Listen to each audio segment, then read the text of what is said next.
What if I told you that your greatest spiritual power was never meant to come from being perfect, polished, or pure? What if the very idea of purity was a lie, a cage built to keep you from stepping into the depth of your real, raw, unfiltered truth? We've been taught that to be spiritual is to be clean, light, detached. But that's not our path. That's not the path of a dark, chosen one. We were never meant to stay pure. We were meant to become whole. And wholeness requires us to touch the sacred filth of our humanity, to integrate the chaos, to welcome the shadow, to embrace the parts of ourselves that purity culture told us to kill. Click subscribe to this channel to get more profound spiritual lessons.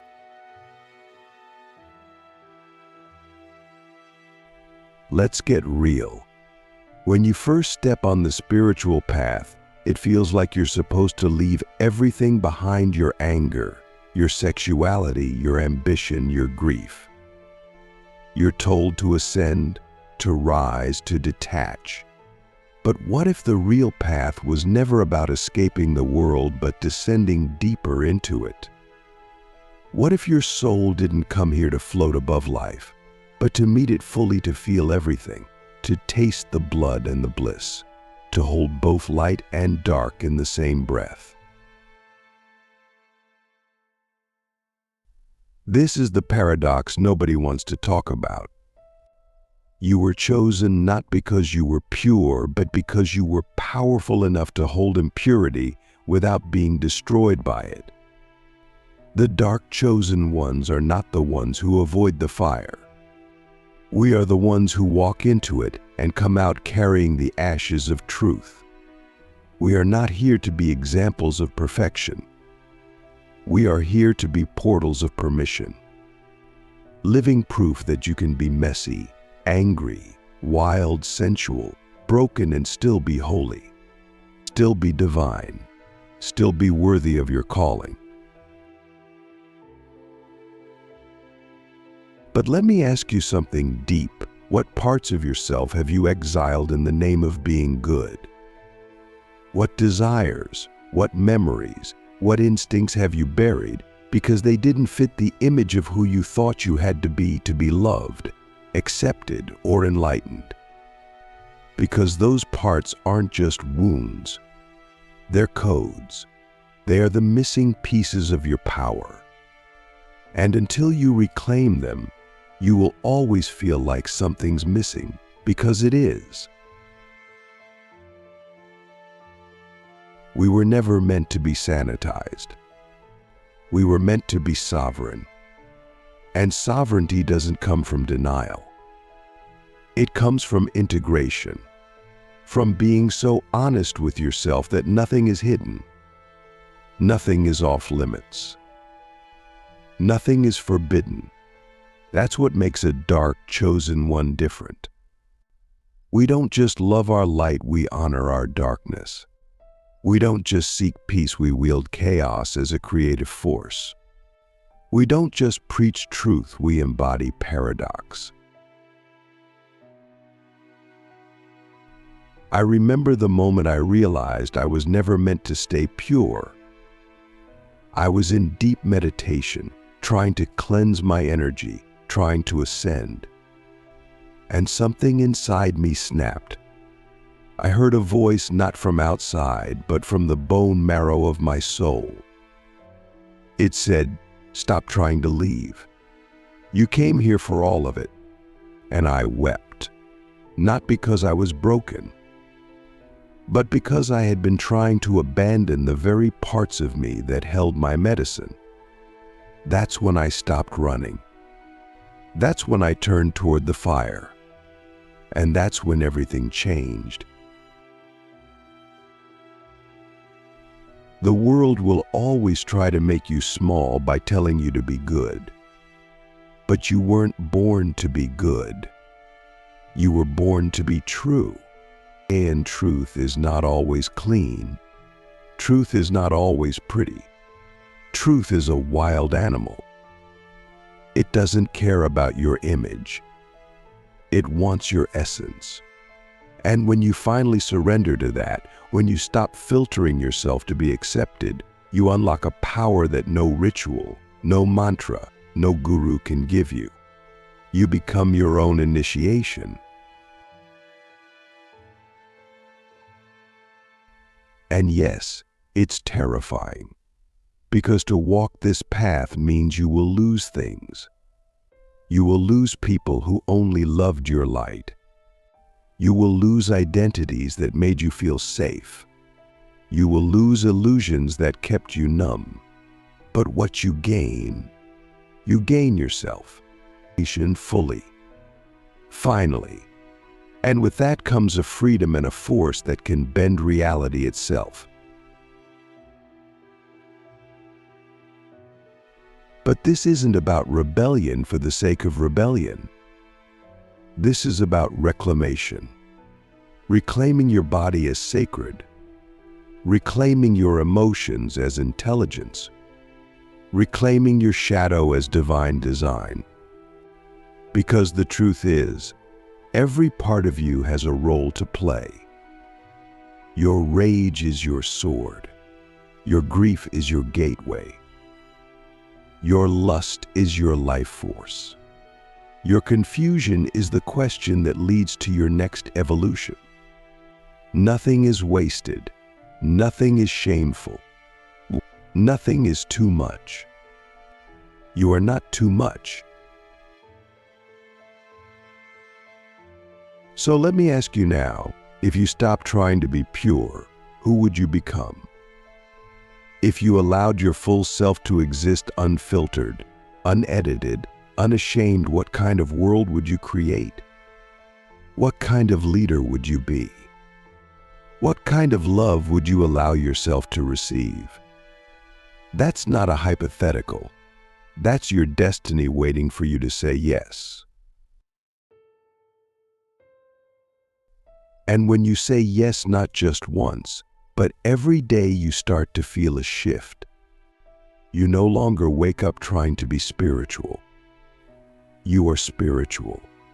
Not because you meditate or wear crystals, but because you've made a home inside your own soul. You don't need to chase enlightenment. You embody it. In the way you speak, in the way you move, in the way you allow contradictions to exist within you without shame. The dark chosen ones are not bound by the rules of religion or the trends of modern spirituality. We are ancient, we are wild, we are multidimensional. And we are here to build a new world, not by pretending to be perfect, but by being painfully real. We are the ones who say what no one else will say, feel what no one else will feel, go where no one else will go. And because of that, we carry a frequency that wakes people up not by force, but by resonance. You felt it before. That electric moment when someone speaks with such raw truth that your whole body remembers something ancient. That's shadow truth. That's unpurified power. And it doesn't come from staying clean. It comes from getting dirty with the divine, from wrestling with angels and demons and realizing they're both part of you, from breaking open and finding God in the mess. So if you've been feeling like you're failing because you can't stay pure, hear this: you're not failing. You're awakening. You're becoming real. You're shedding the illusion that you have to be sanitized to be sacred. And in that shedding, you are returning to your original self, the one who came here not to escape the world, but to remake it from the inside out. Now that you've begun to see the lie of purity, the next step is even more powerful and far more dangerous. Because it's one thing to realize you were never meant to stay pure. It's another thing entirely to live as a being who has nothing to hide, nothing to prove, nothing to sanitize for the comfort of others. That kind of freedom? That's nuclear. That's world-altering. That's what makes you a walking initiation. And that's exactly why the world fears it. But we're not here to be feared. We're here to liberate. And the only way to liberate others is to first liberate your own self from the inside out. To do that, you must learn to alchemize what the world calls impurity into wisdom. Wisdom that is not just intellectual, but embodied. Wisdom that drips from your voice, your posture, your silence. And the only place that kind of wisdom is born is in the places you were told never to go. Let's start with desire. In most spiritual paths, desire is treated like a disease, something to transcend, something to control. But what if desire was actually divine intelligence? What if your deepest wants, your cravings, your sensuality, your hunger for life weren't distractions, but directions? Desire is the compass of the soul. It shows you where your life force wants to move. And when you shame it, you disconnect from your power. But here's the key. Desire must be owned, not suppressed, not indulged blindly, but claimed with consciousness. When you claim your desire without guilt, it becomes a tool, a guide. You stop chasing things to fill a void, and you start following the pull of your soul. This is how you turn temptation into teaching. This is how you become a master of energy rather than a slave to impulse.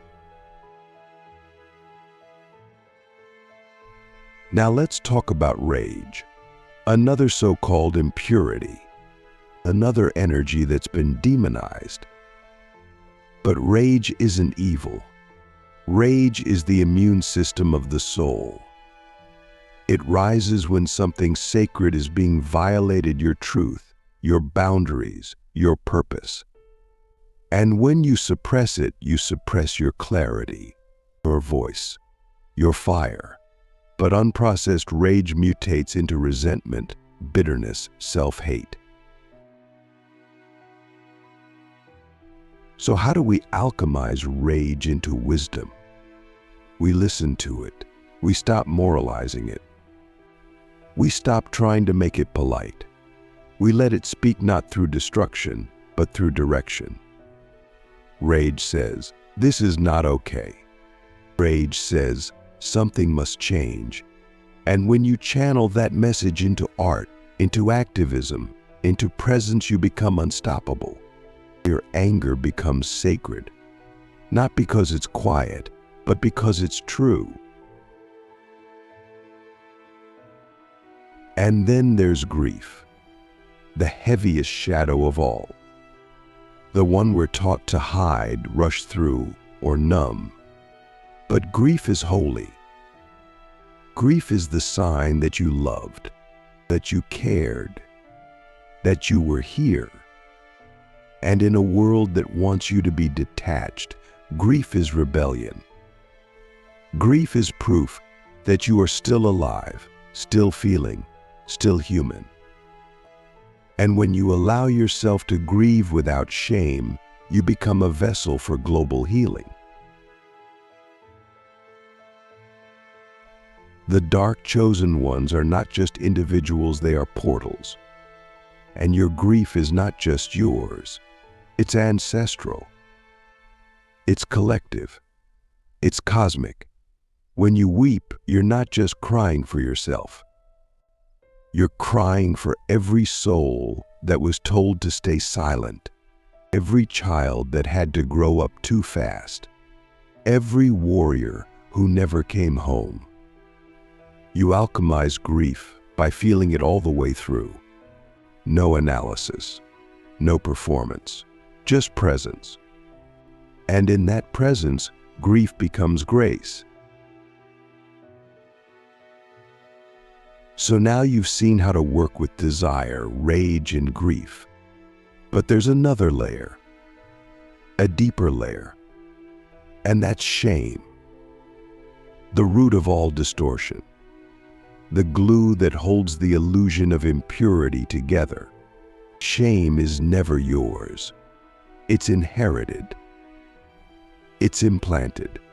It's programmed. It's the voice that says you are wrong for existing as you are. But when you start to question that voice, when you start to ask, who told me this was shameful?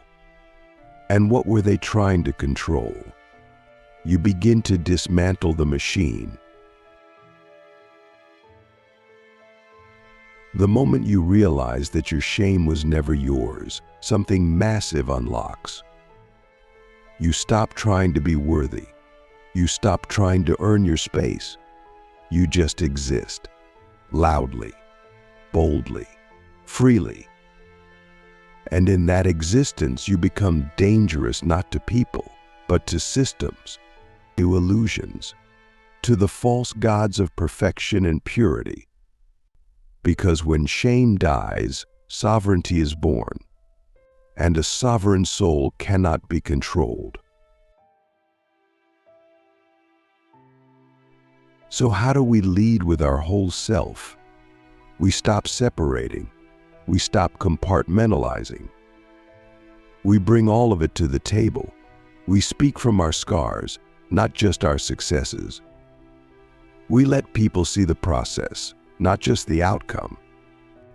We lead from the middle of the mess, not from the illusion of mastery. Because people don't need more gurus. They need mirrors. They need to see someone who's been through the fire and came out real, not perfect. This is what full spectrum leadership looks like. You're not here to be the highest vibration in the room. You're here to be the deepest presence. You're not here to float above reality. You're here to remake it with your hands. And that means you must stop waiting to be ready. You must stop hiding your past. You must stop watering down your truth to make it easier to swallow. Ask yourself now, what would it look like to be seen in your fullness, not just the enlightened parts, but the raw, the wild, the wounded, the weird? Can you lead from there? Can you trust that your soul chose this body, this story, this mess for a reason?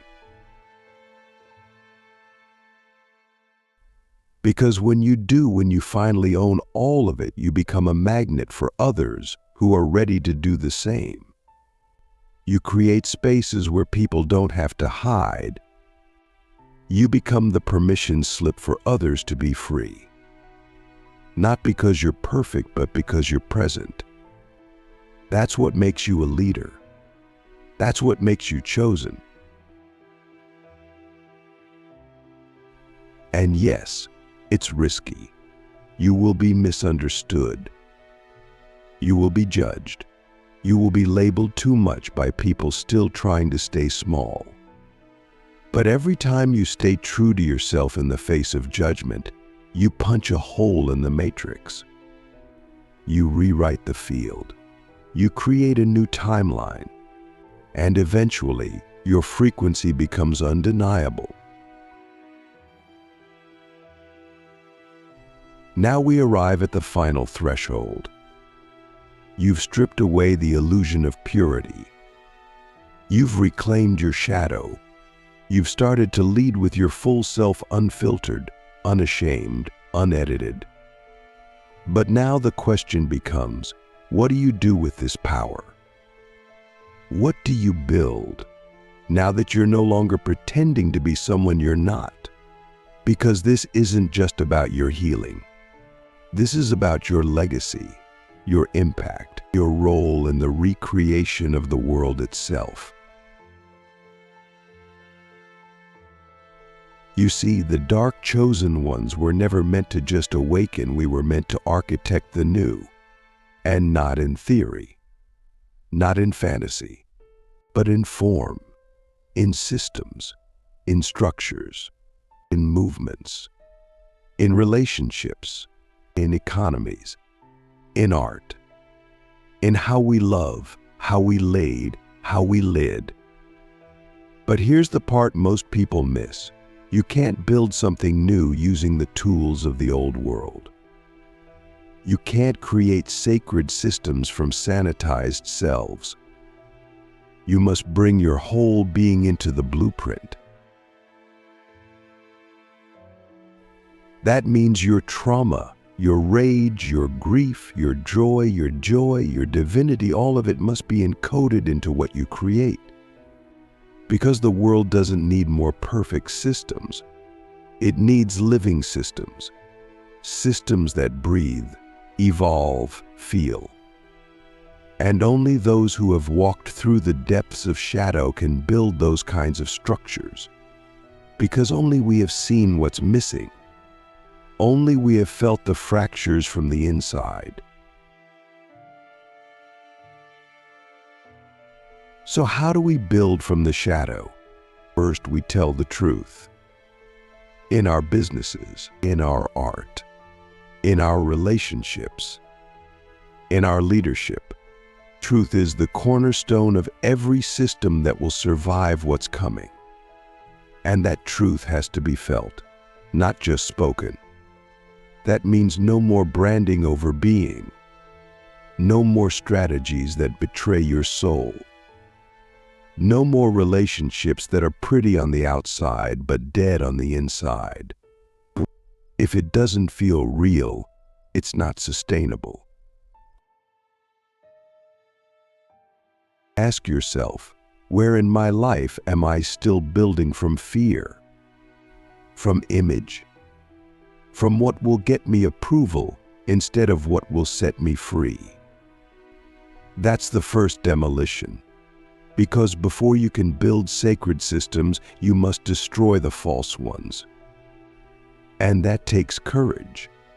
Sometimes it means leaving behind success that isn't aligned. Sometimes it means walking away from clients, communities, or even mentors that no longer reflect your truth. That's not loss. That's refinement. Next, you build with contradiction. You stop choosing between parts of yourself and start including all of them. You don't have to be either mystical or strategic. You can be both. You don't have to be soft or fierce. You can be both. You don't have to be spiritual or sensual or grounded or galactic. You can be everything. That's what makes your system alive. That's what makes your leadership magnetic. Because people don't want to follow rules. They want to follow frequency.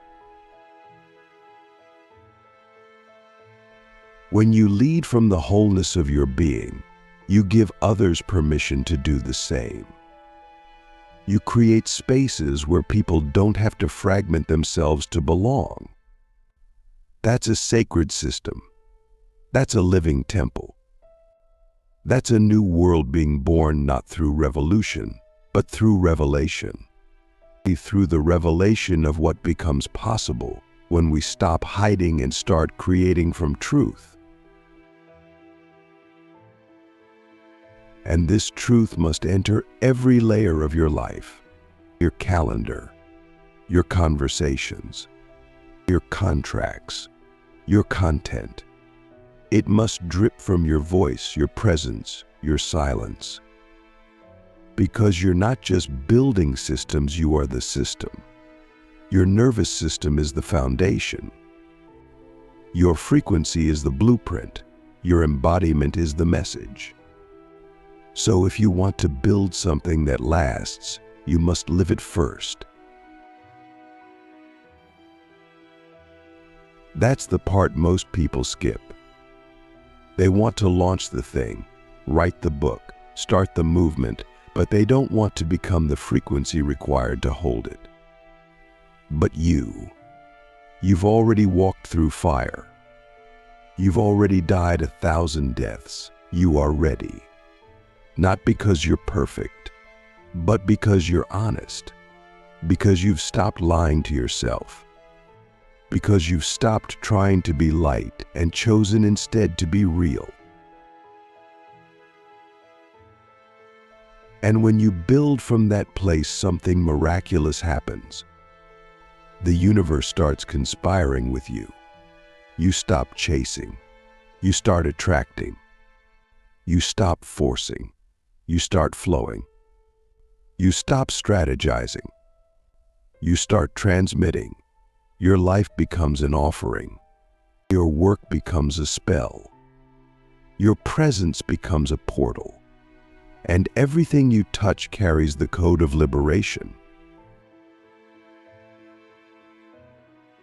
Let me ask you something radical. What if your life was already the temple? What if your heartbreak was the altar?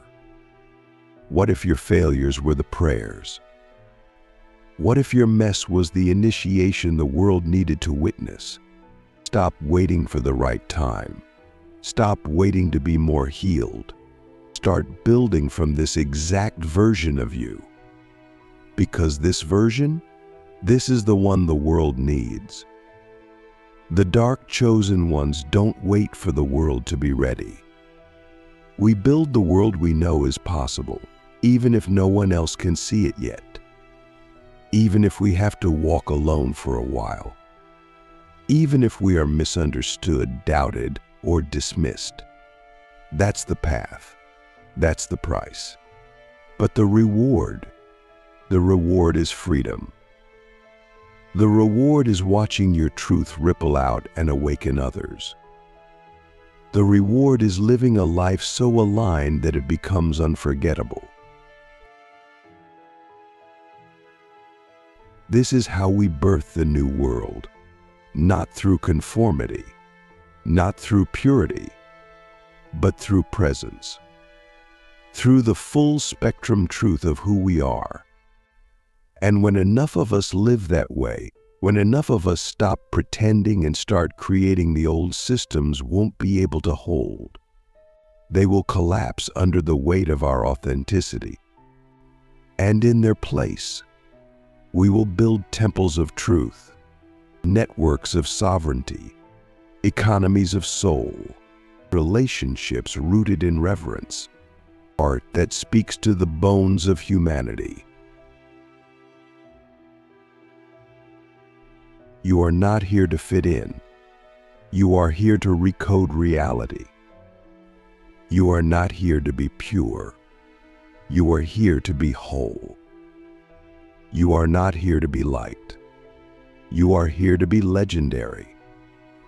And the moment you stop apologizing for that, the world will start rearranging itself around you.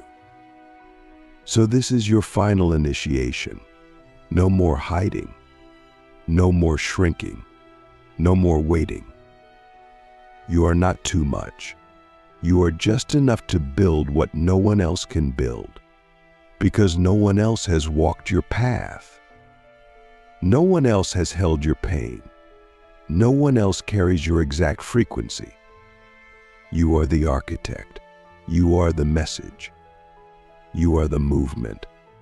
Now go build the world you came here to build, and never look back.